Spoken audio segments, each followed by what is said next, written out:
Artificial intelligence किसी ने सोचा नहीं था, but Buddha Dhamma and artificial intelligence पे सब्जेक्ट है। और मैं तो ये कहता हूँ कि जैसे जैसे साइंस बढ़े जा रहा है और जैसे बढ़ता जाएगा, बुद्धा धामा का जो सीख है उसका कहीं ना कहीं लिंक मिलेगा ही।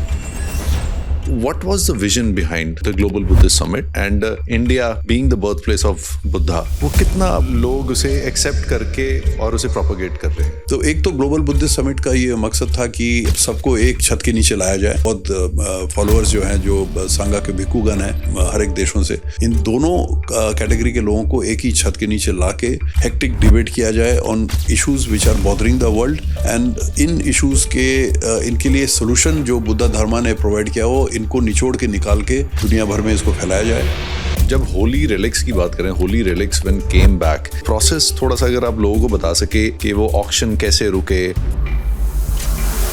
बड़े बड़े बुद्धिजीवी हैं और ज्ञानी जो संघा हेड्स हैं, इन लोगों से चिट्ठी लिखवा के तुरंत हमने सोथबीज को भेजा कि आप अगर ये बेच रहे हो तो गौतम बुद्ध को बेच रहे हो, उनके सोल को, उनके स्पिरिट को आप बेच रहे हो। अब आपको समझना चाहिए कितना हानिकारक है। तो इसका जब रिएक्शन हुआ तो 2 दिन पहले, ठीक सेल से 2 दिन पहले उन्होंने सेल हो गया।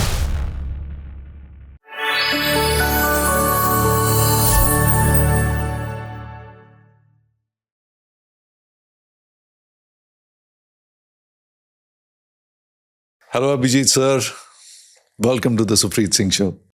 Good afternoon. Yeah. मैं जब आपके सामने बैठा हूँ तो there are multiple things I want to discuss about. But the first and foremost thing is, मैं आपसे पहले भी जब मिला हूँ तो you have a very strong personality. Strong personality not because you're tall and strong otherwise also, but you have a very एक कहते हैं कि एक ठहराव वाला demeanor है. So how do you carry that and how is that, you know? I think this is very interesting. I mean, thank you very much for making this observation. So, basically, I think it has to do a lot with your training and travel and grooming in service. I visited different countries, interact with different population groups, different situations, and learned a lot from other cultures, other traditions, other value systems. And I think at the end of it, पिछले 4 साल से I have been dealing with Buddha Dhamma or the Gautam Buddha actually. And I feel very passionate about my work in the IBC. I always tell my people that, this is not work like any other work. This is something we are not doing it for a particular person or an agency or the government. Well, we are working for the government, but in our heart of hearts, we are working for the Buddha Dhamma and for the cause of the Dhamma. That is what I say. And I think these last 4 years, if you ask me personally, since तुमने जो ये सवाल किया है, personal questions, so I think ये जो ठहराव और demeanor and all of this is, I personally feel is built up in the last 4 years under the blessings of the Buddha. A lot of confidence, a new area, and it has given me a lot of stability, a lot of mature way of looking at things. From a higher pedestal and a kind of confidence which I didn't have probably at this degree earlier. So maybe that's what you're seeing. I also saw one another thing, and which was quite fascinating for me. You're the Director General of IBC, but जब relics आए थे वापस, तो along with the monks, you were also doing some chanting. Yeah. I think you noticed it. Chanting is something which is done in Theravada as well as Mahayana traditions. Mahayana का जो chanting होता है वो Tibetan में होता है. So Tibetan I don't know, and therefore that chanting is difficult for me. I don't do it. But the Theravada chanting is something which is Sanskrit based or Pali language based, which is very similar to Hindi also. And that is what I do, a little bit of that chanting, at least a couple of lines which I know. So it is very humbling when these monks, after about 10, 15, 20 days of travel abroad with the holy relics, when they're coming back to the country. And I think the most touching moment is the end of the journey. When the relic is coming back home, it is like the Buddha has traveled to a particular country for a few days and he's returning back home. Homecoming is always very sweet and very humbling. And that is where I really feel very energized and join the venerable monks to do a little bit of chanting, as if the chapter, this travel has closed successfully and everything went off very well. So it's a very touching event. I'm glad you noticed that of all events, that is one moment which I cherish always. When we talk about Buddhism, so our Honorable Prime Minister has been talking about Buddhism since he has come into power. और अगर हम उसमें और बात करें, अब IBC की formation है, तो exactly what does IBC do and International Buddhist Confederation, and because and I feel that it is very close to our Prime Minister's heart as well. So if you can just put some light on that. See, today we are living in a very complex world. Everybody faces a lot of challenges. Conflict काफ़ी जगह चल रहा है, Russia, Ukraine, Palestine, and ये जो major conflict जो हमें सामने दिख रही है, इसके अलावा 1000 कॉन्फ्लिक्ट चल रहे हैं. At this point at least 40 conflict zones arise in different parts of the world which are not visible. Africa में, लैटिन अमेरिका में माइक्रो कॉन्फ्लिक्ट्स चल रहे हैं.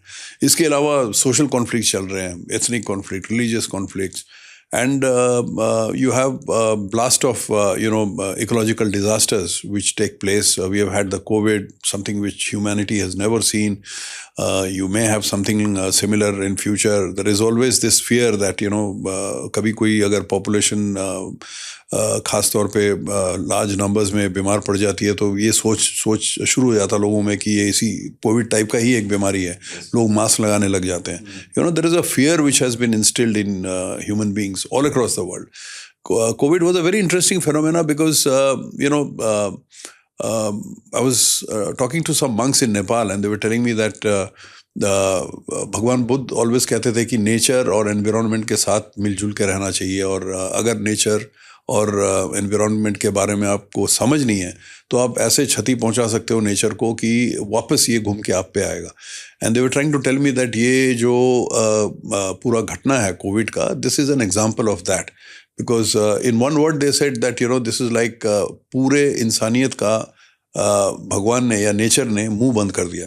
With the COVID, the sort of mask, whether it is in Brazil or in Africa or in India, or whether it is President Clinton or Trump or whether it is RPM or whoever, whatever background he or she is from, सबको घर के अंदर बंद करके, but he was saying that nature ने ये किया, punishment है. So looking at it from that angle. और उसमें ना अमीर था ना गरीब, सभी इक्वली उसमें वो थे. Whether he is a multi-millionaire businessman, he has his own private jet, but he has a mask. He has to be inside the house. Whether he is the prime minister or the president or a professor or whoever it is, ordinary citizens. तो ये जो सीख है गौतम बुद्ध का, this is very very important and critical, and we feel that IBC as an institution, there is need to promote Buddha's core value systems of compassion, value systems of wisdom, value systems of non-violence, value systems of living together and understanding each other. And सबसे महत्वपूर्ण चीज़ जो गौतम बुद्ध ने सिखाया वो ये है कि अपने आप पे विश्वास करना. ये बहुत ही इम्पोर्टेंट एक सीख है उनका, क्योंकि जिस ज़माने में वे रहे थे 2500 साल पहले, उस टाइम पे religious norms and rules regulations काफ़ी स्ट्रिक्ट थे, काफ़ी स्ट्रिक्ट. हिंदुइज़्म हो, क्रिश्चियनिटी हो, इस्लाम हो, जो भी हो. और उस वक्त हिम्मत करके इन्होंने ये कहा था कि आप सब जो हैं, आप पब्लिक को उन्होंने ये कहा था, आप गुरु लोगों की बात सुन सकते हैं, आप सेंट्स, ऋषि मुनि सब की बात सुन सकते हैं, आप पादरियों के बात सुन सकते हैं, मुल्लाओं के बात सुन सकते हैं, सब सीखने वाली चीज़ें हैं, मेरी बात भी सुन सकते हैं, मगर आप विश्वास किसी को मत करना. ऐसी चीज़ बोलने का एक हिम्मत चाहिए. But he had that guts to say किसी को विश्वास नहीं करना, मुझे भी विश्वास नहीं करना. विश्वास सिर्फ अपने आप को करना. सबसे सीख लेके उसके बाद जो तुम्हें ठीक लगता है, जो आपके मन की बात के साथ जुड़ सकता है, जिस सब्जेक्ट को आप अपने आप को कल्टिवेट कर सकते हो, जिसमें उसको आप अपना सीख बनाओ. Rational thinking. Absolutely. So these are certain things, which are teachings of the Buddha, which are relevant in today's society. When you see differences and divisions in the society, in culture, in tradition and all, it's very important for people to know of these value systems. आप इंसान हो, and that is what is the first and the last thing. And you have to realize yourself as to who you are, what you are worth in this planet, what are you delivering to the world, all of that. And all this concept of wisdom, peaceful coexistence, mindfulness एक ऐसा चीज़ है जो कि हर एक व्यक्ति practice कर सकता है. मैं आमतौर पे जब यूनिवर्सिटीज़ वगैरह में जाता हूँ तो बच्चों को भी कहता हूँ कि भाई माइंडफुलनेस आप प्रैक्टिस कीजिएगा. माइंडफुलनेस में यही है कि you have to be very alert and conscious of everything which you do at every moment. It's a way of training your mind. जैसे आप और हम बात कर रहे हैं अभी, तो there could be a situation where I may take it very casually and I may just drift from this conversation and थोड़ा लाइटली कॉन्सेंट्रेट ना करूँ, कहीं और चले जाऊँ, फिर वापस आ जाऊँ. ऐसा ना करके I have to be very very attentive and mindful of what am I talking, what should I say, because this is being communicated to a larger audience. What will they hear? What will be their reaction to this? And I want a positive message to go. So that is called mindful. I mean, while doing the same work, I could be casual, but being mindful means I'm very, very focused and sort of concentrating on what am I doing at this moment, at this juncture. So these are practices which in IBC, what we do is, we try to hold conferences जहाँ पे ये सब विषयों पे काफ़ी detail में discussion होता है. इसमें साइंटिस्ट आते हैं, एकेडमिक गुरुज आते हैं, अलग अलग देशों से आते हैं. अमेरिकन प्रोफेसर्स हैं, यूरोपियन प्रोफेसर्स हैं जिन्होंने काफ़ी रिसर्च किया हुआ है बुद्धा के टीचिंग्स के ऊपर और इनका जो संपर्क है मॉडर्न डे इश्यूज़ के साथ. तो जैसे आर्टिफिशियल इंटेलिजेंस हो गया, आर्टिफिशियल इंटेलिजेंस एंड बुद्धा धामा पे हम लोगों ने कॉन्फ्रेंस किया हुआ है. Peace and conflict negotiation and Buddha's teachings पे हमने किया हुआ है. Neuro sciences and mental wellbeing के साथ बुद्धा धामा का क्या संपर्क है, इस पे हमने कॉन्फ्रेंसेस किया हुआ है. तो कमाल की चीज़ यह है कि 2500 साल पहले का जो सीख है उनका, उसका रेलेवेंस आज के दिन हर एक सब्जेक्ट के साथ आप जोड़ सकते हो. आर्टिफिशियल इंटेलिजेंस किसी ने सोचा नहीं था, but Buddha Dhamma and artificial intelligence पे सब्जेक्ट है. There is a correlation. और मैं तो ये कहता हूँ कि जैसे जैसे साइंस बढ़े जा रहा है और जैसे बढ़ता जाएगा, जितना भी आप आगे जाओ, बुद्धा धामा का जो सीख है उसका कहीं ना कहीं लिंक मिलेगा ही. ऐसा सीख है इनका. तो आईबीसी में हमारा कोशिश ये रहता है कि इन चीज़ों को विस्तार से डिस्कस किया जाए इंटरनेशनल ऑर्गेनाइजेशंस एंड एक्सपर्ट्स के साथ, ताकि पब्लिक डोमेन में ये भेजा जाए and they can understand better about his teachings. That is what our main objective is in IBC. And when we are talking about mindfulness, तो आज की डेट में जो सबसे बड़ा चैलेंज है, that is about your attention span is getting very very low. Absolutely. And day by day it is decreasing many folds. कि पहले हम पूरे पॉडकास्ट देखते भी थे, सुनते भी थे, अब हो गए क्लिप्स पे आ गए, अब होता है रील्स है. अब रील्स भी बड़ी लगती हैं कई बार. Absolutely. कि उसमें स्वाइपिंग इतनी होती है, and that is somehow affecting our brain. And so how can the youth get connected and understand about, because what happens is कि कई बार when we talk about Buddhism, या जहाँ पे भी इज़म आ जाता है तो लोगों को लगता है रिचुअलिज्म में आ जाएगा. तो specially the youth and today's youth, because they are very expressive about their feelings, कि उन्हें एक्चुअल जो टीचिंग्स हैं, जैसे बोला रैशनल थिंकिंग, वो पहुंच सके. तो how is IBC working on that? देखिए, ऐसा है इसमें, एक तो what you said is very correct. In fact this is the sad part of it, that there is so much of information flow, so much of information, everything is available on your hand with the mobile set. और information span obviously is very less. 10 second उन्होंने कुछ देखा, पसंद नहीं आया, दूसरा कुछ देखा, क्योंकि है इतना कुछ देखने का कि आप 20 बार 100 बार भी अगर हटा दो स्क्रीन से कुछ भी, आपको 101 पहला वाला जो है, 102 वाला जो कुछ ना मिल जाएगा आपको. So it's a constant flow and the mind is confuse and you seeing so much of stuff, that obviously एक स्टेबिलिटी जो है, मेंटल स्टेबिलिटी जो है, वो किसी तरीके से आपका लूज हो रहा है. And I am using a strong word. Mental stability means it's really affecting your mental health, but actually it does affect. You may behave in a normal way, but internally you are disturbed. And the research which has been done on this finds that almost 70%, 60 to 70% of this information which is flowing on the net, on your social media, is actually disinformation. Yes. A lot of it has been made up stories, etc., not really true, because these are prepared by certain elements to suit their own purposes. अगर opposition वाला है वो अपना सुनाना चाहता है, वो अपना स्टोरी पुश करेगा, जो पावर में है वो अपना पुश करेगा। कोई पर्टिकुलर ऑर्गेनाइजेशन अगर कुछ अपना वैल्यू सिस्टम्स को पुश कर रहा है, सही हो या ना हो, बट किसी ना किसी तरीके से उसको ट्वीक करेगा ताकि उनके वैल्यू सिस्टम्स उसमें आ जाए। So everybody is into this so called psywar game, you know, psychological warfare. Basically, you're trying to psychologically impact the minds of the people. And this is a old thing. Cyber has been happening since World War II. Hitler के ज़माने से वो cyber was used as a tool to, to change the minds of the people by telling them something 10 times, 20 times, 100 times. Narrative बना दो. So उस time पे तो ये कहा जाता था a lie, even a lie, झूठ अगर आप बोल रहे हो 100 बार, तो पॉपुलेशन को अगर सुनाया जा रहा है उस लेवल से, हिटलर जैसे एक कमांडर अगर बोल रहा है, 1000 लोग खड़े हैं वहाँ पे, उनको लेक्चर में बोल रहा है कि ये चीज़ सही है जबकि वो गलत है, तो वो 10वां बार, 11वां बार, 12वां बार वो लोग विश्वास करने लगे कि यही सही है. So a lie told several time becomes truth. तो इस सिचुएशन में हम लोग रोज रह रहे हैं, और लॉट ऑफ इन्फॉर्मेशन जो आप देख रहे हो, मैं देख रहा हूँ, और जो यंगस्टर्स देख रहे हैं, इट्स ऑल फॉल्स, डिसइन्फॉर्मेशन. तो इसमें बड़ा मुश्किल है लोगों को कन्विंस करना कि भाई इसमें आप ध्यान मत दीजिए. बट मैं कुछ चीज़ें मैं बताऊंगा जो मैं आमतौर पे बताता हूँ लोगों को, यंगस्टर्स को खास करके, कि एक तो be very mindful when you are going through the net or the social media. हर एक चीज़ को केयरफुली सोच लो कि ये सही है या गलत है. And if there is something which you even vaguely feel कि ये गलत है, don't look at it. I mean, be very mindful on the screen. Look at the right things and try to understand ये सही है और ये गलत है. गलत को नहीं देखूंगा मैं, सही को देखूंगा. एक तो वो एकदम mindfully. So mindfulness in terms of glazing through the data of information is very, very important. Second thing which I tell them always is that, the number of hours you spend on the mobile phone, try to reduce that and switch to reading books. It's very difficult because, कहीं पे था मैं तो university में, तो मैंने उनको पूछा कि भाई कुछ लोग मैं देख रहा हूँ कि थोड़ा सा स्माइल कर रहे हैं जब मैं ये कह रहा हूँ कि किताब पढ़ें, तो क्यों कर रहे हैं आप बताओ, और फ्रैंकली बताओ.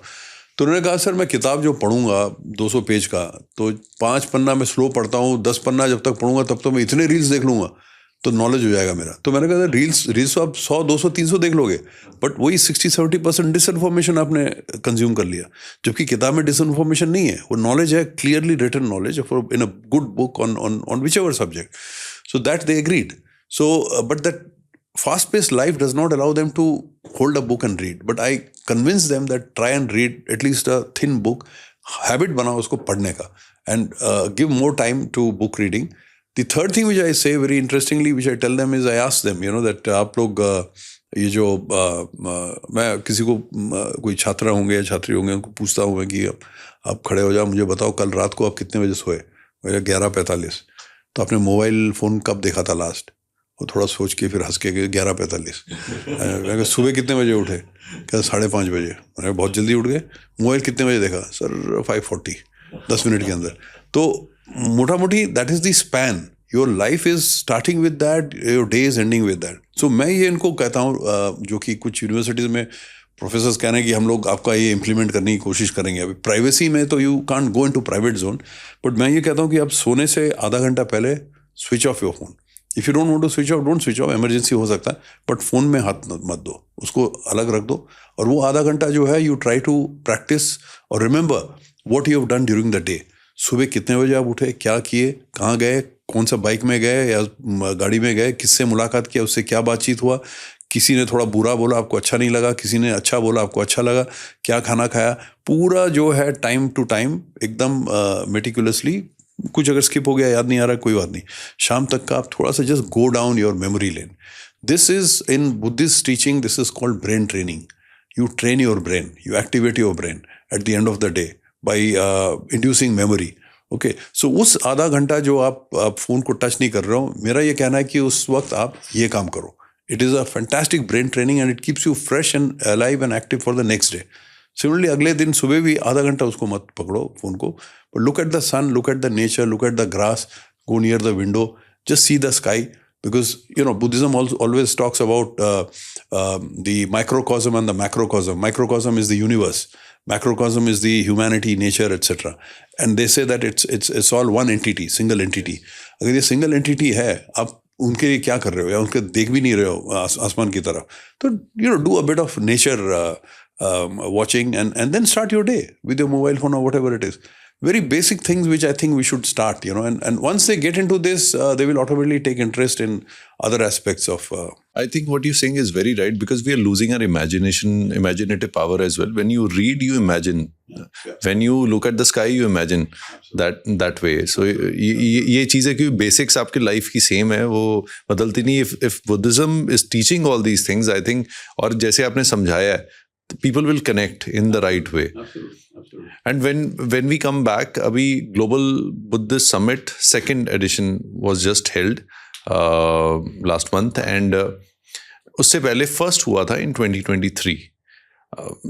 So what was the vision behind the Global Buddhist Summit, and how has the world reacted to it? और अभी जो narrative है about India being the birthplace of Buddha, वो कितना लोग उसे एक्सेप्ट करके और उसे प्रोपोगेट कर रहे हैं? देखिए, पहले तो if you ask me about the purpose of the Global Buddhist Summit, that was primarily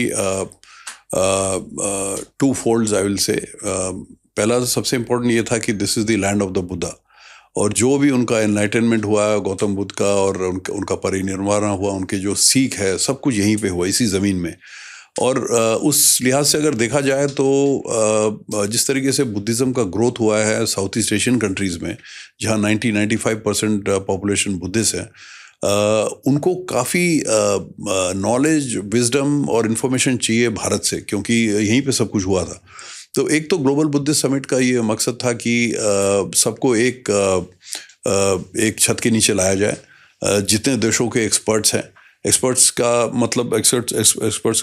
मतलब ये हुआ कि सांगा जो है, बुद्धिस्ट बौद्ध फॉलोअर्स जो हैं, जो सांगा के भिक्खुगण हैं बड़े बड़े हर एक देशों से, उनको, और एकेडमिक और स्कॉलरली फैकल्टीज से जो जितने एक्सपर्ट्स हैं बुद्धिज़्म के, इन दोनों कैटेगरी के लोगों को एक ही छत के नीचे लाके हेक्टिक डिबेट किया जाए on issues which are bothering the world.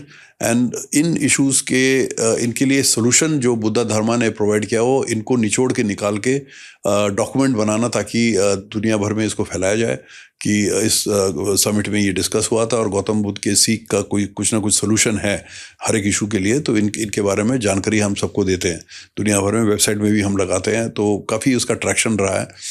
दूसरा बात जो है, which you mention that land of the Buddha, well he was born in Lumbini in Nepal, but of course this is the land of the Buddha. तो दुनिया भर के लोग जो है काफ़ी उत्साह से भारत की तरफ देखते हैं कि भाई यही लैंड है, यही ज़मीन है, यहीं हमें जाना है. म्यांमार और लाओस, कैम्बोडिया वगैरह में ऐसे लोग हैं भिक्खुगण जो काफ़ी गरीब हैं. उनका सपना यह है कि हम अगर इस पृथ्वी में हैं तो एक बार ना एक बार तो बोध गया जाना ही है हमें. अगर नहीं जाएंगे तो इसका मतलब असफल रहा ये ज़िंदगी. इस तरीके का सोच है उनके बीच में. हम लोग शायद उस तरीके से उतना डीप नहीं देखते हैं, बट ये लोग काफ़ी डीपली इसको देखते हैं. तो ग्लोबल बुद्धिस्ट समिट में हम लोग एक मौका देते हैं, कम से कम इन देशों के जो सांगा हेड्स हैं, जो काफ़ी गुणी जो भिक्खुगण हैं, उन लोगों को हम बुलाते हैं यहाँ पे. उनको लाके अलग अलग देशों से लाते हैं और आपस में उनको बिठाते हैं और आपस में वो बातचीत करने का मौका भी मिलता है. अभी जैसे लाओस, कैम्बोडिया या भूटान या थाईलैंड से जो आते हैं, वो जब एक जगह बैठते हैं इतने सब दुनिया भर के भिक्खुगण के साथ, सब अपने अपने ट्रेडिशंस और सब अपने अपने वैल्यूज़ को लेके आते हैं. सब ने अपने तरीके से एक्सपेरिमेंट किया हुआ गौतम बुद्ध के सीख को लेके, अपने भाषा में किया हुआ है, अपने कल्चर ट्रेडिशन के साथ मिक्स करके एक अलग रंग दिया हुआ है. तो थोड़ा सा वैरायटी और ट्रेंड भी चेंज हो गया है आज के दिन. जापानीज़ का अपना होता है सिस्टम, चाइनीज़ का अपना होता है, वियतनामीज़ थोड़ा अलग करते हैं. तो कहीं ऐसा ना हो कि गौतम बुद्ध तो एक ही थे, सीख एक ही था, बट ट्रेडिशन और कल्चर के साथ मिक्स होके ये अलग अलग भाग बन रहा है. तो ज़्यादा ना बिखर जाए, इसको भी संभालने के लिए हम लोग ये ग्लोबल बुद्धिस्ट समिट करते हैं, जहाँ पे हम ये कहते हैं कि आप आ जाइए यहाँ पे और चर्चा करते हैं कि इसी विषय पे, जैसे माइंडफुलनेस पे, आपका क्या तरीका है माइंडफुलनेस करने का, दूसरे का क्या, तीसरे का क्या तरीका. And then we have a discussion, they get to know about everybody, and एक जगह एक कोहेसिव सा एक एंटिटी बन जाता है हमारा. तो हमने एक तरीके से इनके सीख, गौतम बुद्ध के सीख को भी पकड़ के रखा है। एक तरीके से कहने का मतलब ये है कि ज़्यादा, ताकि गलत तरीके से फैल ना जाए। कभी कभी it can go in a different direction completely, which may not be correct. So this is also the other thing which IBC does under the Global Buddhist Summit, and इसका पॉपुलैरिटी काफ़ी है ग्लोबल बुद्धिस्ट समिट का. जैसा आपने कहा, पहला वाला 2023 में हुआ था, बल्कि इसको माननीय प्रधानमंत्री जी ने खास करके इनका जो नाम था, जो बुद्धिस्ट समिट, इसके पहले उन्होंने फर्स्ट लगाया था उन्होंने कि ये पहला ग्लोबल बुद्धिस्ट समिट होगा. और उन्होंने ये पहला नाम इसलिए दिया था कि उन्होंने साफ तरीके से बता दिया था कि ये इतना ग्रैंड स्केल में इतना वैरायटी और रेंज होना चाहिए कि इस तरीके का पहले कभी नहीं हुआ है, तभी जाके ये पहला समिट होगा. तो उसी तरीके से हमने पहला समिट किया और उन्होंने इसका उद्घाटन भी किया. और इस बार उस टाइम पे ये तय हुआ था कि हर 2 साल में एक बार किया जाएगा. तो ये जो समिट हुआ 2026 में, ये 2025 के दिसंबर में होने वाला था, बट कुछ कारण से हमें 26 में करना पड़ा. इसमें इतना ट्रैक्शन हुआ कि हमने जब पब्लिसिटी किया, हम खास करके लोगों को बुलाते हैं जिनको हम जानते हैं, जिनके प्रोफाइल हमारे पास है, जो कंट्रीब्यूट कर सकते हैं. 40 से ज़्यादा देश से. हाँ. तो बट एक्चुअली 20-25 तक हमने टारगेट किया था कंट्रीज, बट बाकी जो हैं इनको जब पता चला तो कहीं ना कहीं से इन्होंने कॉन्टैक्ट किया कि we have to be there, we have to participate, we can not do it without our presence. तो obviously we had to call them.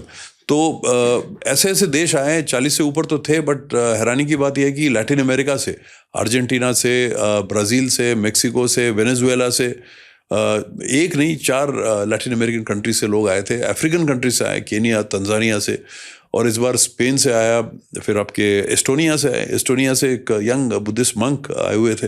मतलब इससे एक तरीके से ये भी पता चला सबको कि किस तरीके से फैला हुआ है गौतम बुद्ध. इवन चेक रिपब्लिक से आए हुए थे.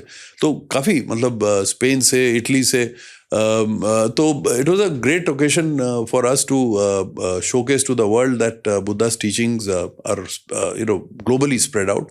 एंड हमारा मकसद ये है कि दूर दराज देशों में, जहाँ पे फिनलैंड में जैसे हो गया, नॉर्वे में हो गया, वहाँ पर भी हैं लोग, and they very keen to work with us. तो अगर इस तरीके से हम फैला सकते हैं उनका सीख in a positive way, and for the welfare of human being, nothing like it. That is our effort. Sir, जैसे आपने बताया कि एक तरह से स्पिरिचुअल डिप्लोमेसी भी होती है कि दुनिया में जो इतनी प्रॉब्लम्स आ रही हैं, ये इतनी वॉर्स हैं, तो उसका भी एक backdoor solution through this. So do you think in future Buddhism will play a big role? क्योंकि एक तो पॉलिटिकल डिस्कशंस होती हैं, और अगर हम कल्चरल और एक बैकडोर ऐसी डिस्कशंस और एक ऐसी लॉबी हो जियोपॉलिटिकली जो प्रॉब्लम सॉल्व करने में हेल्प करे, तो और उसमें इंडिया और IBC का क्या रोल रहेगा? देखिए, politics, war, conflict, national strategy वगैरह, ये सब एक अलग ही लेवल पे चलता है. क्योंकि अब जैसे आप उदाहरण के लिए रशिया यूक्रेन का युद्ध अगर लें, तो उसमें क्यों हो रहा है, इसके कॉजेज़ काफ़ी है.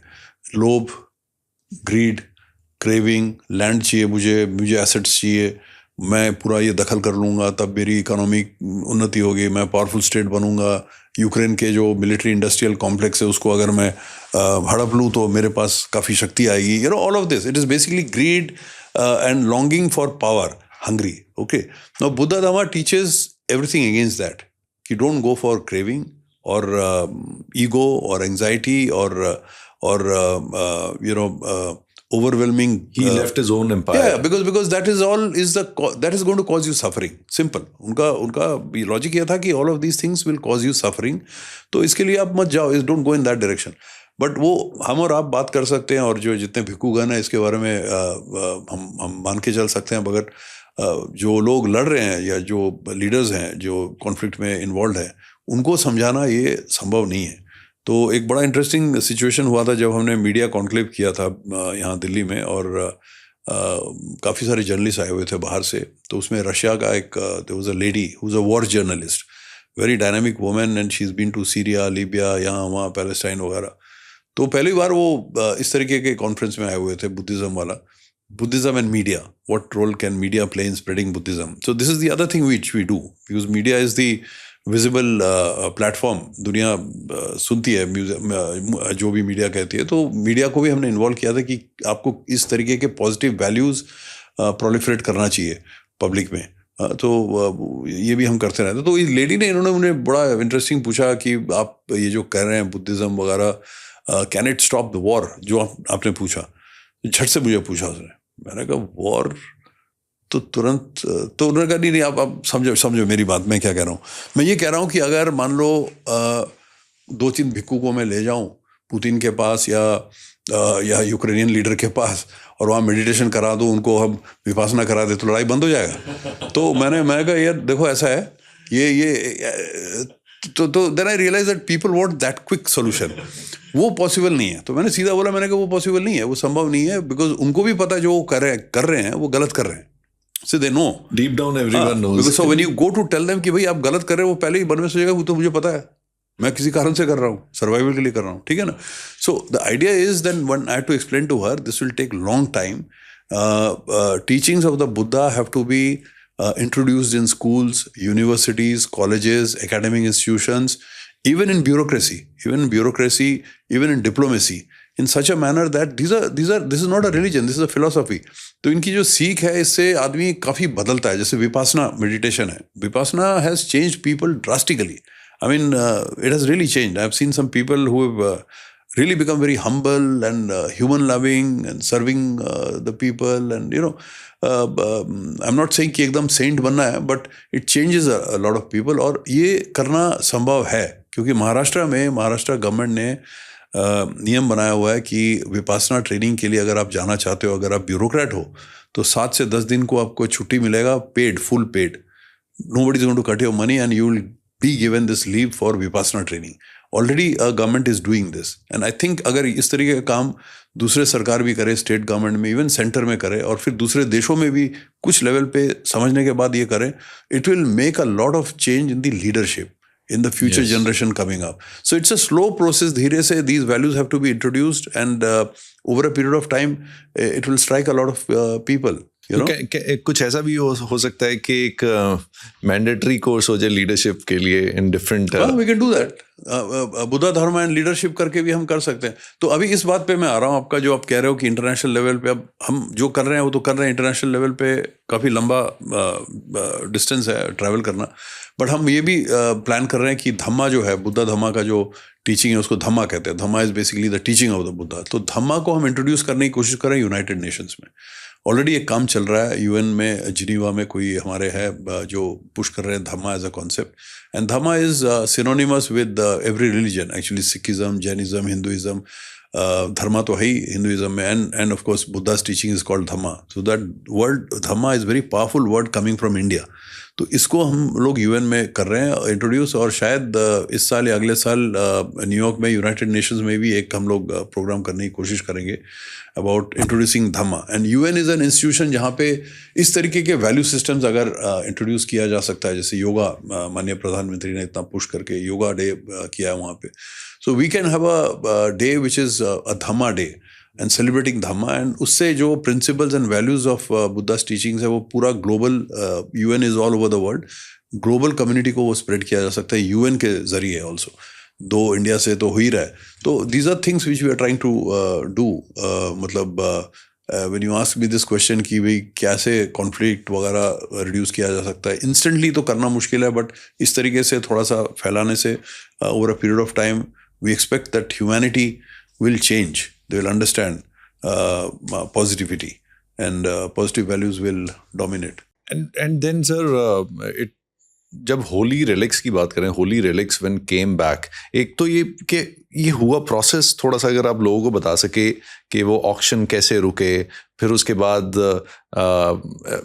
The relics travel to a few countries and how those countries reacted, उनका क्या उस पर रिएक्शन था, and I think some countries got emotional as well, like Mongolia, तो वहाँ पे एक या भूटान, तो अगर वो प्रोसेस थोड़ा सा बताएंगे, और उसमें एक India being the place from where Buddhism took birth, तो वो एक नैरेटिव भी दुनिया में कैसे गया? तो देखिए रेलिक, ये एक्चुअली रेलिक होता क्या है, ये शरीर धातु हैं गौतम बुद्ध के, तो 2500 साल पहले जब उनका परिनिर्वाण हुआ है, जब वो गुजर गए, तो उनके जो एशेज हैं और बोन्स हैं वो डिस्ट्रीब्यूट किया गया काफ़ी किंगडम्स में उस टाइम पे, जितने राज्य थे। और फिर वो सम्राट अशोक जब आए, उन्होंने इन टुकड़ों को लेके और भी 50-54 हज़ार टुकड़ों में बांट दिया हर एक जगह। अब वो कहाँ कहाँ बांटा गया उसका कोई रिकॉर्ड है नहीं, बट अभी कहीं ना कहीं से वो निकल रहे हैं रेलिक। और इसमें सबसे महत्वपूर्ण जो रेलिक था ये 1898 में पिपरावा बोल के जो जगह है यूपी में, भारत और नेपाल के बॉर्डर के साथ जुड़ा हुआ है, वहाँ पे एक अंग्रेज ज़मींदार हुआ करते थे, विलियम पेपे नाम था उनका। तो ये ब्रिटिश ज़माने का बात कर रहा हूँ मैं। तो विलियम पेपे साहब जो थे, उनके जो टेरिटरी था घर का, उसी में एक काफ़ी माउंट सा निकला हुआ था, ज़मीन पे ऐसे भरा हुआ सा एक जगह था। तो उसको जब खोदा गया तो उसमें पता चला कि यहाँ पे कुछ उस ज़माने की चीज़ें रखे हुए हैं और बौद्ध धर्म के साथ संपर्क रखने वाले। तो आर्कियोलॉजिकल सर्वे को बुलाया गया, उन्होंने उसको डिग किया करके उसको वहाँ से रेलिक मिला, मतलब एक छोटा सा कास्केट मिला, डब्बा, जिसके अंदर उसमें बाहर ब्राह्मी स्क्रिप्ट में लिखा हुआ है कि इसमें शरीर वस्तु है गौतम बुद्ध के। और उसका जो टेस्टिंग है, साइंटिफिक टेस्टिंग से पता चला उतना साल पुराना है वो।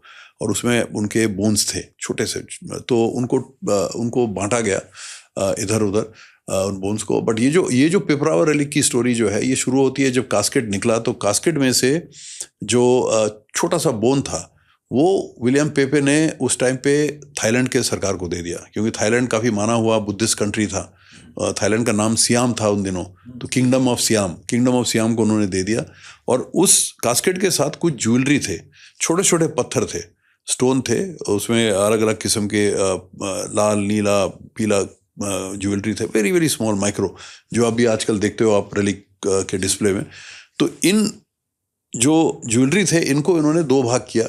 एक भाग इन्होंने इंडियन म्यूजियम कलकत्ता में, नेशनल म्यूजियम दिल्ली में नहीं होता था उस टाइम पे, तो इंडियन म्यूजियम कलकत्ता में जो होता था उनको उन्होंने दिया। दूसरा भाग अपने साथ वो ले गए लंदन, और वो भाग उनके पास रह गया। काफ़ी भारत सरकार ने कोशिश किया पता करने के लिए, बट उनके परिवार ने इसको खबर को दबा के रखा हुआ था। तो उनके पुत्र ग्रैंड सन जो है अभी, उन्होंने सडनली डिसाइड किया कि इसको मैं लेके क्या करूँगा, मैं बेच देता हूँ। तो सॉथबीज में इन्होंने ऑक्शन के लिए इसको खड़ा किया, और सॉथबीज हांगकांग ने इसको ऑक्शन पे लगाया था, एक्चुअली अनाउंस भी कर दिया था इन्होंने। और जब हमें खबर लगा हम लोगों को, तो भारत सरकार पूरी तरह से एक्शन में आई। और लीगली कर सकते थे ऑक्शन? बिल्कुल, क्योंकि प्रॉपर्टी तो उसका है ना, प्राइवेट प्रॉपर्टी। अगर मेरे पास कुछ है जो मेरे बाप दादा ने दिया हुआ है मुझे, मेरे दादाजी ने उसको रखा हुआ संभाल के, और वो अब मेरे पास आया, तो it's my property, I can do whatever I want. भाई इवन अगर कोई हेरिटेज हो या कोई रिलीजन से जुड़ती हो, हेरिटेज होने से थोड़ा सा रिस्की तो है, बट अब तक तो किसी ने क्लेम नहीं किया। अगर ऐसे ही सेंसिटिव होता तो भारत सरकार should have claimed it till now. इतना दिन जब सालों साल रखा हुआ 1898 से, तो फिर he feels that it is my right to sell it. तो मेरे ख्याल से थोड़ा सा उनको संदेह हुआ था कि शायद रिएक्शन होगा, बट इतना शायद उन्होंने सोचा नहीं था कि इतना फास्ट एक्शन होगा भारत सरकार की तरफ से। सो मिनिस्ट्री ऑफ कल्चर और हमारे माननीय मंत्री जी गजेंद्र सिंह शेखावत जी सुबह शाम लगे थे पीएमओ में। पीएम इंटरेस्टेड थे कि भाई इसको किसी तरीके से रोकना ही है। तो और हम लोगों ने थोड़ा सा इसमें काम किया आईबीसी की तरफ से। उस दौरान जब ये निकला हुआ था एडवर्टाइजमेंट सेल के लिए, हम लोग तब वियतनाम में थे। हम इसको ले गए थे, रेलिक को ले गए थे अपना वियतनाम में। तो वियतनाम में जब हम एक जगह एकत्रित हुए, तो वहाँ पे एक इंटरनेशनल कॉन्फ्रेंस भी चल रही थी। वो कॉन्फ्रेंस में काफ़ी बुद्धिजीवी आए हुए थे देश विदेश से, जो गौतम बुद्ध के साथ, उनके सीख के साथ काफ़ी संपर्क रखते हैं। इन लोगों से हमने डिस्कस किया। उन्होंने कहा नहीं, ये तो हो ही नहीं सकता है, ये कैसे बेच सकते हैं सॉथबीज। तो हमने उनसे भी चिट्ठी लिखवाया सॉथबीज को। तो Vietnam, Cambodia, Laos, Thailand, Korea, इनके जो बड़े बड़े बुद्धिजीवी हैं और ज्ञानी जो संघा हेड्स हैं, इन लोगों से चिट्ठी लिखवा के तुरंत हमने 12 से 14 चिट्ठियाँ सॉथबीज को भेजा कि आप अगर ये बेच रहे हो तो गौतम बुद्ध को बेच रहे हो, उनके सोल को, उनके स्पिरिट को आप बेच रहे हो। अब आपको समझना चाहिए कितना हानिकारक है। तो इसका जब रिएक्शन हुआ, और भारत सरकार ने, मिनिस्ट्री ऑफ कल्चर ने तो काफ़ी एफर्ट लगाया ऑफिशियल चैनल से, लीगल वगैरह सब कुछ। तो 2 दिन पहले, ठीक सेल से 2 दिन पहले इन्होंने सेल रोका, और वो एक काफ़ी बड़ी जीत थी भारत के लिए। और उस टाइम के अखबार अगर देखो, हेडलाइन न्यूज़ यही था कि India manages to stop the sale of Buddha's relics. And हम सब काफ़ी खुश थे, और जितने हमारे जो भिक्खुगण थे, सिर्फ भारत में नहीं दूसरे देशों में भी बहुत ही खुश थे। और उसके बाद सेकंड हमारा एक्सरसाइज ये था कि उन रेलिक को कैसे वापस लाया जाए। तो इसमें गोदरेज जो कंपनी है, गोदरेज के जो है फिरोज शाह गोदरेज जो हेड करते हैं कंपनी को, इनका अपना एक म्यूज़ियम है मुंबई में। तो इनका नज़र पड़ा उस पर कि हम अगर इसको ले सकें म्यूज़ियम के लिए। तो जब उन्होंने जब टच किया इसको अपना हांगकांग वाले सॉथबीज को ख़रीदने के लिए, तो तब हमने उनको बताया कि भाई आप ले लीजिए इसको, मगर इसको लेके ये भारत सरकार को दीजिएगा, क्योंकि ये भारत का प्रॉपर्टी है। भारत के जो लोग हैं ये बड़े खुश होंगे कि हमारी हेरिटेज हमारे पास वापस आ गया, और इसका एक भाव है, इसका एक वैल्यू है, वेटेज है, वो तभी जाके पता चलेगा लोगों को जब हमें दोगे आप सरकार को। आप अपने म्यूज़ियम में चुपचाप रख दोगे, किसी को पता भी नहीं है आपका म्यूज़ियम है। तो ये प्लान हुआ था, और उस हिसाब से उन्होंने उसको लाके पहले मुंबई लाए वो हांगकांग से। उनका ये रिक्वेस्ट था कि एक दिन मैं अपने कंपनी में रखूँगा, बट मैं किसी को खबर नहीं दूंगा कि आ गया रेलिक, क्योंकि तय किया गया था कि माननीय प्रधानमंत्री अनाउंस करेंगे एक बार जब आ जाएगा दिल्ली। तो वहाँ से फिर वो दिल्ली ले आए अपने जहाज़ में। हम लोगों ने जाके उसको देखा, मंत्री जी भी गए हुए थे वहाँ पे, शेखावत जी एयरपोर्ट में। जब कंफर्म हुआ कि ये वही रेलिक आ गया, तब प्रधानमंत्री ने पहले अनाउंस किया कि भारत का धरोहर घर वापस आया। तो it was a tremendous victory and tremendous message, not only for all Indians but for the entire world. और जैसे माननीय प्रधानमंत्री ने बताया कि हेरिटेज जो है, हर एक देश का अपना हेरिटेज उसी देश को बिलोंग करता है। अब जिन जिन देशों में कॉलोनियल रूल रहा है, फ्रेंच या ब्रिटिश वगैरह, वहाँ के काफ़ी प्रॉपर्टीज़ बाहर हैं, अभी भी काफ़ी म्यूजियम्स में बाहर पड़े हुए हैं। तो उनका कहने का मतलब ये था कि हर एक देश को ये कोशिश करना चाहिए कि अपना हेरिटेज वापस अपने देश में आ जाए। और ये क्लासिक उदाहरण रहा है भारत की तरफ से कि किस तरीके से रोका गया सेल और किस तरीके से वापस लाया गया इस रेलिक को। और सबसे इंटरेस्टिंग ये था कि जैसे मैंने कहा कि कलकत्ता के म्यूज़ियम में विलियम पेपे ने एक भाग छोड़ दिया था, दूसरा भाग अपने साथ ले गया था। तो कलकत्ता म्यूज़ियम वाला भाग को भी दिल्ली लाया गया, और ये जो हांगकांग से भाग जो आया उसको भी दिल्ली में लाके एक साथ दोनों को यूनियन, मतलब आप सोच के देखिए, एक तरीके से जो बुद्धा का सोल है, जो एक तरीके से कह सकते हैं कि जो टुकड़ा हो गया था, एक हांगकांग चला गया और एक मतलब लंदन चला गया और एक इंडियन म्यूजियम में कलकत्ता में था, दोनों एक जगह आ गए और उनका मिलन हुआ 3 जनवरी 2026 साल में, जब प्रधानमंत्री उसका उद्घाटन किए म्यूजियम का दिल्ली में। मैं आशा करता हूँ कि यंग लोग जो हैं, यंगस्टर्स खास करके, म्यूजियम में जाके उसको देखेंगे। तो इस तरीके से भारत अपना अभी जब मैं श्रीलंका में था तो मुझे बताना पड़ा लोगों को कि किस तरीके से अपना जो हेरिटेज उसको भारत प्रिजर्व करके आया हुआ है। और ये क्लासिक उदाहरण है। जो रेलिक के बारे में आप कह रहे हैं, इमोशंस वगैरह, ये सही में देखने लायक है। मतलब जब तक आप देखोगे नहीं अपने आंखों से, आप बिलीव नहीं करोगे। हमने ऐसे ऐसे सीन देखे हुए हैं, जब किसी देश में हम रेलिक ले जाते हैं इस शरीरा वस्तु को, और भिक्खुगण हमारे साथ भारत से जाते हैं, वो कैरी करके ले जाते हैं। जब 10 दिन 15 दिन वहाँ रहने के बाद हम वापस आते हैं तो विदा वाली सीन दिखती है वहाँ पे, और लोग रोते हैं, बाकायदा रोते हैं, आवाज़ आता है रोने का, मतलब एज इफ कोई ट्रेजिडी आ गया कि ये घर छोड़ के जा रहा है, 10 दिन 15 दिन के लिए यहाँ पे गौतम बुद्ध आया था और वापस चले जा रहा है। इतना इमोशन है। हमने ऐसे फोटोग्राफ्स देखे हुए हैं कि एयरफोर्स की जहाज़ में, ये नियम की जहाँ तक बात है तो इसको, ये रेलिक को हेड ऑफ स्टेट की स्टेटस दिया जाता है। हेड ऑफ स्टेट मतलब राष्ट्रपति का स्टेटस। तो बाकायदा एक जिस भी जगह में, जिस भी कंट्री में हम ले जाते हैं, जैसे मंगोलिया, तो मंगोलिया में एडवांस टीम जाती है वहाँ पे, जाके पूरा स्टडी करके आती है कहाँ पे रखा जाएगा, क्या तौर तरीका होगा, वो आके रिपोर्ट देती है। रिपोर्ट के बाद फिर एग्रीमेंट होता है कि रेलिक को लिया जाए वहाँ पे। और लेने के टाइम ये ऑलरेडी डिसाइड हो चुका है कि सिविलियन प्लेन से कभी भी नहीं जाएगा रेलिक, इंडियन एयरफोर्स, भारतीय वायुसेना के जहाज़ से जाएगा, क्योंकि इसमें एक भारत का जो छाप है और भारतीय वायुसेना और भारत सरकार का जो एक इम्प्रेशन है वो आता है क्लियरली। तो ये फ्यूचर में भी एक्सपोजिशन होगी? बिल्कुल होगा, बिल्कुल होगा। तो हम जहाज़ में ले जाते हैं, जहाज़ में लेके, और एक मंत्रीगण भी नॉमिनेट किया जाता है, कोई ना कोई कैबिनेट मिनिस्टर या गवर्नर किसी स्टेट का। जैसे हम अभी कोलंबो गए थे 4 फरवरी को, तो उसमें हमारे गवर्नर गुजरात के थे और डिप्टी चीफ मिनिस्टर जो है गुजरात के, वो भी थे, हर्ष संघवी। उसी तरीके से जब ये वापस लाया गया रेलिक, तब गवर्नर गए थे मध्य प्रदेश से, और उसके साथ अरुणाचल प्रदेश के डिप्टी चीफ मिनिस्टर गए हुए थे। तो एक ये पूरा डायनामिक्स जो है, सरकार अपने आप का जो रिप्रेजेंटेटिव मंत्रीगण या गवर्नर को भेजते हैं गौतम बुद्ध के साथ ट्रैवल करने के लिए। मैं गौतम बुद्ध ही बोलता हूँ, रेलिक नहीं है, बट गौतम, जब बुद्धिस्ट कंट्री में ये ले जाया जाता है तो लोग सोचते हैं कि गौतम बुद्ध खुद ही आए। तो पिछले 4 सालों में हम मंगोलिया ले गए, थाईलैंड ले गए, भूटान ले गए, रशिया ले गए, और अभी श्रीलंका भी हो चुका है। और सबसे ज़्यादा जो रिएक्शन हमने देखा है वो वियतनाम में हुआ। 17 मिलियन लोगों ने दर्शन दिया इन रेलिक्स का। मतलब इट्स अ रिकॉर्ड। 17 मिलियन, मतलब कुछ देशों में तो संख्या ही नहीं है पॉपुलेशन इतना। So huge. So this is something which is मतलब माइंड बॉगलिंग। और एयरफोर्स की जहाज की जब बात हो रही है, मैंने ऐसा फोटोग्राफ देखा हुआ है जहाँ पे एयरफोर्स की जहाज लैंड कर रहा है रेलिक के साथ। है तो मिलिट्री जहाज, आज ये गौतम बुद्ध के रेलिक को ला रहा है, कल ये कहीं युद्ध मैदान में होगा, ट्रुप्स को ड्रॉप कर रहा होगा। बट 20 मंक टारमैक में लेटे हुए हैं, लाल कपड़े में, फ्लैट, जहाज को पूजा कर रहे हैं कि ये जहाज गौतम बुद्ध को लेकर आए हमारे देश में। ऐसा sentiment. How has China reacted to this? See, China has been watching everything very closely. There is a lot of social media spread in China whenever these relics go out of India. But it's a very controlled thing.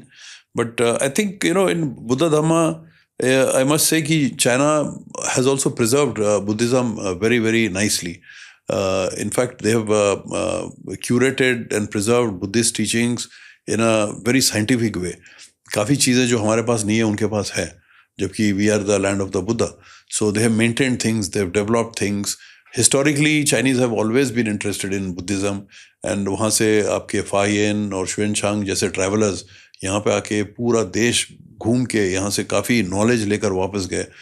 शुएनशांग का अगर आप मूर्ति देखें, मेरे table में रखा हुआ है, छोटा सा मूर्ति है, बट उसका ट्रेडिशनल एक मूर्ति है. बैकपैक उसका सॉलिड है, पीछे एकदम ह्यूज बैकपैक, लकड़ी का बना हुआ है बैकपैक, पूरा नीचे से एकदम रीढ़ की हड्डी यहाँ से शुरू होके ऊपर तक आता है बैकपैक, और ऊपर एक लैंप ऐसे करके, वो चलते चलते पड़ता भी था. इमेजिन, पैदल चाइना से यहाँ पे आया और ये पैदल यहाँ से गया वापस चाइना, और इतना किताब लेकर गया, नॉलेजेबल बुक वगैरह जो हमारे पास है नहीं, क्योंकि ये नालंदा यूनिवर्सिटी में पढ़ाई करके गए, और नालंदा यूनिवर्सिटी में जो किताबें थे वो सब जल गए, आग लगा हुआ था वहाँ पे, उसमें सब खत्म हो गया. आई थिंक अब रिवाइव किया जा रहा है. अब किया जा रहा है, बट चाइना के पास ऑलरेडी है कुछ ऐसे मटेरियल जो हमारे पास है नहीं. तो चाइना ने पॉजिटिवली देखा ये सब डेवलपमेंट्स को. इसमें कोई राइवलरी वाली बात नहीं है. जस्ट फॉर एग्जांपल मैं आपको कहूँगा कि जैसे ग्लोबल बुद्धिस्ट समिट इस बार हुआ, सेकंड ग्लोबल बुद्धिस्ट समिट, बड़ा इंटरेस्टिंगली चाइनीज एम्बेसी जो दिल्ली में है, उन्होंने एक ट्वीट किया, इनके स्पोक्सवुमन ने, that appreciating the global Buddhist summit and saying that Buddha धामा which was born in India and which was nurtured in China, thanks to everyone. Yes, I've seen that. You've seen that.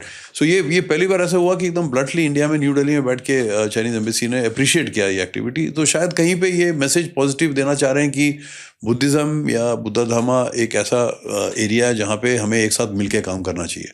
और मैं ये भी बता दूं कि जब भारत ने शंघाई कोऑपरेशन ऑर्गेनाइजेशन SCO का चेयरमैनशिप किया था, तो उस टाइम पे विदेश मंत्रालय ने हमें रिक्वेस्ट किया था कि अगर हम एक SCO कॉन्फ्रेंस कर सकते हैं बुद्धिज़्म पे.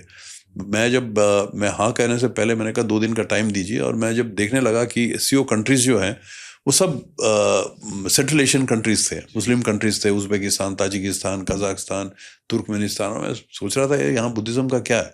और फिर पाकिस्तान, चाइना में खैर बुद्धिज़्म है.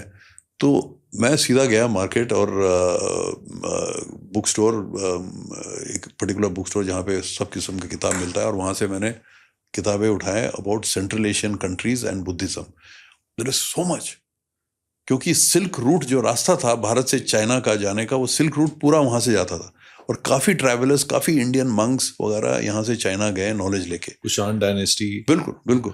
तो वहाँ जगह जगह उस रूट पे शहर ऐसे बन चुके थे जहाँ पे भिक्खुगण और बिजनेसमैन एक साथ रहते थे. और बिजनेसमैन बड़े स्मार्ट होते थे उस टाइम पे, जो जाते थे उनको पता चल गया कि चाइना में बुद्धिज़्म का एक सेंस लग रहा है, तो वो अपने साथ भिक्खुगण ले जाते थे, उनको सेटल कर देते थे वहाँ पे. तो इस तरीके का एक रिलेशनशिप रहा. तो हमने बहुत बड़ा कॉन्फ्रेंस किया दिल्ली में, जिसमें चाइनीज स्कॉलर्स आए थे, एक पाकिस्तानी भी आया था रिप्रेजेंटेटिव, क्योंकि वहाँ गंधारा और तक्षशिला का जो ये है बैकग्राउंड वगैरह है. तो इट वॉज वेरी इंटरेस्टिंग. तो जब बुद्धिज्म की बात होती है तो there is no rivalry, we can work together, there is a lot we can learn from them, there is a lot they want to learn from us. कुछ जगह ऐसे हैं भारत में जहाँ पे चाइनीज टूरिस्ट काफ़ी रेगुलरली आते थे. इनफैक्ट राजगीर में एक जगह है वल्चर स्पीक बोल के, तो मैं जब वहाँ घूमने गया तो वो 2-4 लोग मुझे पूछने लगे, जो टूर ऑपरेटर टाइप के सब, वो चाइनीज़ वीज़ा कब से खुल जाएगा. मैंने कहा खुल जाएगा क्या, आपको क्या मतलब है? कहा तो सर हमारी तो रोजी रोटी उन्हीं पे निर्भर करता था. तो मुझे नहीं पता था. मैं कितने आते थे? कहता बहुत संख्या में आते थे. चाइनीज़ बोलते हैं ये लड़के वहाँ पे राजगीर में, ट्रेंड. तो ऐसा एक रिलेशनशिप रहा है. So when you talk about Buddhism in India, China, it's very interesting. So Buddhism can create a positive bridge between India and China as well. Absolutely, absolutely. और ये भी काफ़ी कम लोगों को पता है, बट कभी मौका मिलेगा तो देखिएगा. नव नालंदा महावीरा यूनिवर्सिटी है मिनिस्ट्री ऑफ कल्चर का, वहाँ पे नालंदा में. इस यूनिवर्सिटी के कैंपस में ही एक मेमोरियल है, शुएनशांग मेमोरियल. शुएनशांग मेमोरियल जो है, जो चाइनीज़ ट्रैवलर जो इंडिया में आए हुए थे, जो आके यहाँ से सब कुछ लेकर गए वहाँ पे, उनका यहाँ भी देहांत हुआ. उनका भी जो रेलिक है, छोटा सा एक बोन, वो चीनी सरकार ने बहुत पहले, जब हमारा रिलेशनशिप अच्छा था उनके साथ, उन्होंने वो रेलिक दिया हुआ है हमें, शुएनशांग का बोन, कि इस इंसान ने इतना नॉलेज यहाँ पे ज्ञान किया और इतना नॉलेज चीन में लेकर आया, तो इसका आपके पास कुछ होना चाहिए. और वो रेलिक उसका रखा हुआ है शुएनशांग म्यूजियम बोल के, एक म्यूजियम बना हुआ है नवनालंदा यूनिवर्सिटी हमारे वहीं यहाँ पे. और इस मेमोरियल को बनाने में चाइनीज़ वर्कर्स और इंजीनियर्स आए हुए थे दिल्ली में, इंडिया में. पहले यहाँ आए, फिर वहाँ जाके रहे. नालंदा में उन्होंने कंस्ट्रक्ट किया. उसका जो गेट है इतना बड़ा है, वो चाइनीज़ आर्किटेक्ट ही बना सकता था. तो वो लोग आके वहाँ कैंप किए, वहाँ आके रहे 4-6 महीने, पूरा बना कर यहाँ से वापस गए. तो when you talking about Buddha Dhamma and relation between India China, मैंने कहा इस सब्जेक्ट को भी थोड़ा सा बता. ये बहुत ज़रूरी है sir. And this so much to talk, but because of time constraint, but एक पॉइंट है जो हम मिस नहीं कर सकते. You been a diplomat and you have travelled across. तो कोई एक ऐसा interesting episode you would like to share in relation to Buddhism during your years of diplomacy? See, I've served in many countries, but the most interesting was Nepal, which was my last posting. I was there 2018 to 2021.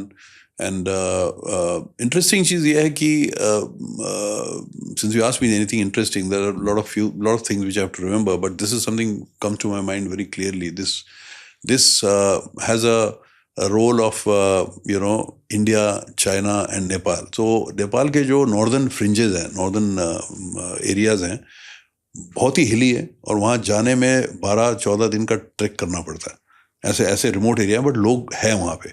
और वहाँ पे शहर हैं जो कि जहाँ पे Tibetan Buddhist रहते हैं, क्योंकि बॉर्डर लगा हुआ है चीन के साथ, तिब्बत के साथ. तिब्बत तो चीनी है, सो तिब्बत के साथ बॉर्डर लगा हुआ है. एंड तो अब यहाँ के जो लोग हैं टिबेटन बुद्धिस्ट जो यहाँ पे सेटल किए हुए हैं, ये कभी ना कभी पढ़ने के लिए भारत आ चुके हैं. भारत में जितने टिबेटन मोनास्ट्रीज हैं, यहाँ पे इन्होंने पढ़ाई किया हुआ है, या तो बेंगलोर में, मुंगोड में, या धर्मशाला में पढ़ के गए हैं. तो एक तरीके से भारत के प्रति इनका काफ़ी सॉलिड भावना है, मतलब एकदम गंभीर तरीके से 12-14 साल पढ़ाई करके गए, तो भारत जानते हैं अच्छी तरह. अब उधर क्या हुआ, बॉर्डर के उस तरफ चीन है, तो चीनियों को जो पता चला कि अरे यार यहाँ पे है तो तिब्बतन, ये हमारे पॉपुलेशन है, बट अंदर घुस के बैठे हुए नेपाल के अंदर, हम कुछ कर नहीं सकते हैं, और भारत के प्रति बात करते हैं. तो ये बड़ा अजीब है, ये कभी अगर आगे के लिए हमारे लिए ठीक नहीं है. तो चीनियों ने वहाँ पे बॉर्डर बोल के कुछ है नहीं, तो आप बिलीव नहीं करोगे, नेपाल के अंदर बाइक में, गाड़ी में चीनी आ जाते हैं, आके गाँव में आ जाते हैं. आके इन लोगों को, जो बूढ़े हैं वहाँ पे, बूढ़े लोग, उनको उन्होंने डिसाइड किया कि 75 साल से ऊपर के उम्र वालों को हम पेंशन देंगे.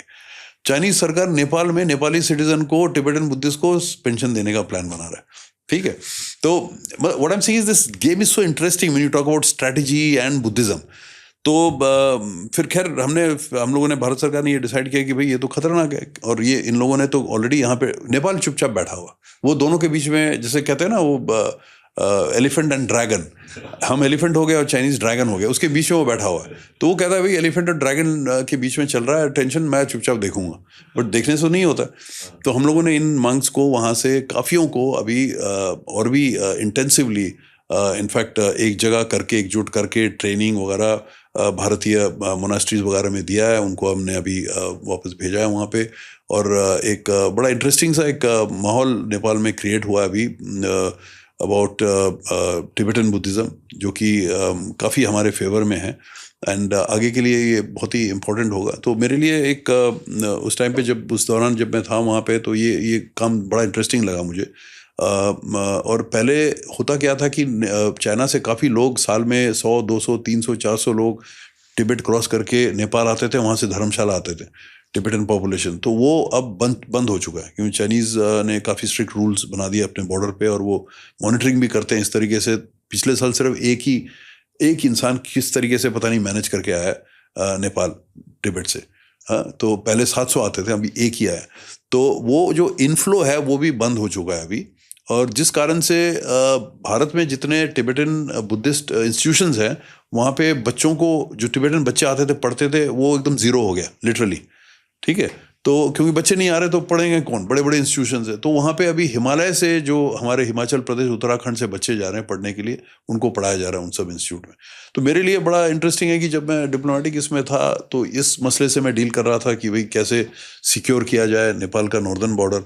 अब मैं यहाँ पे आके देख रहा हूँ कि मोनास्ट्रीज जहाँ जा रहा हूँ मैं, वहाँ बच्चे नहीं पढ़ रहे हैं। किसने नहीं पढ़ रहे? उसी कारण से, क्योंकि वो बॉर्डर ब्लॉकेड हो गया। तो इसको कैसे सॉल्व किया जाए, उस पर भी मैं काम कर रहा हूँ। Very interesting. So this is the greatest experience I have had in terms of strategy and Buddhism. So you've been a diplomat. अब आपको क्या हम सिविलाइजेशनल स्ट्रेटेजिस्ट भी कह सकते हैं?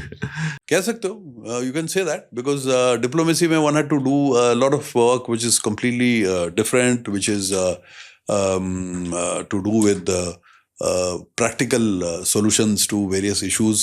Even if it is not practical, you have to implement. But ये एक बड़ा humbling सा experience है। यहाँ पे we talk about non-violence, we talk about mutual coexistence, we talk about wisdom. So for me, it's like completely changing your outfit and a coat, from black to white or whatever you call it.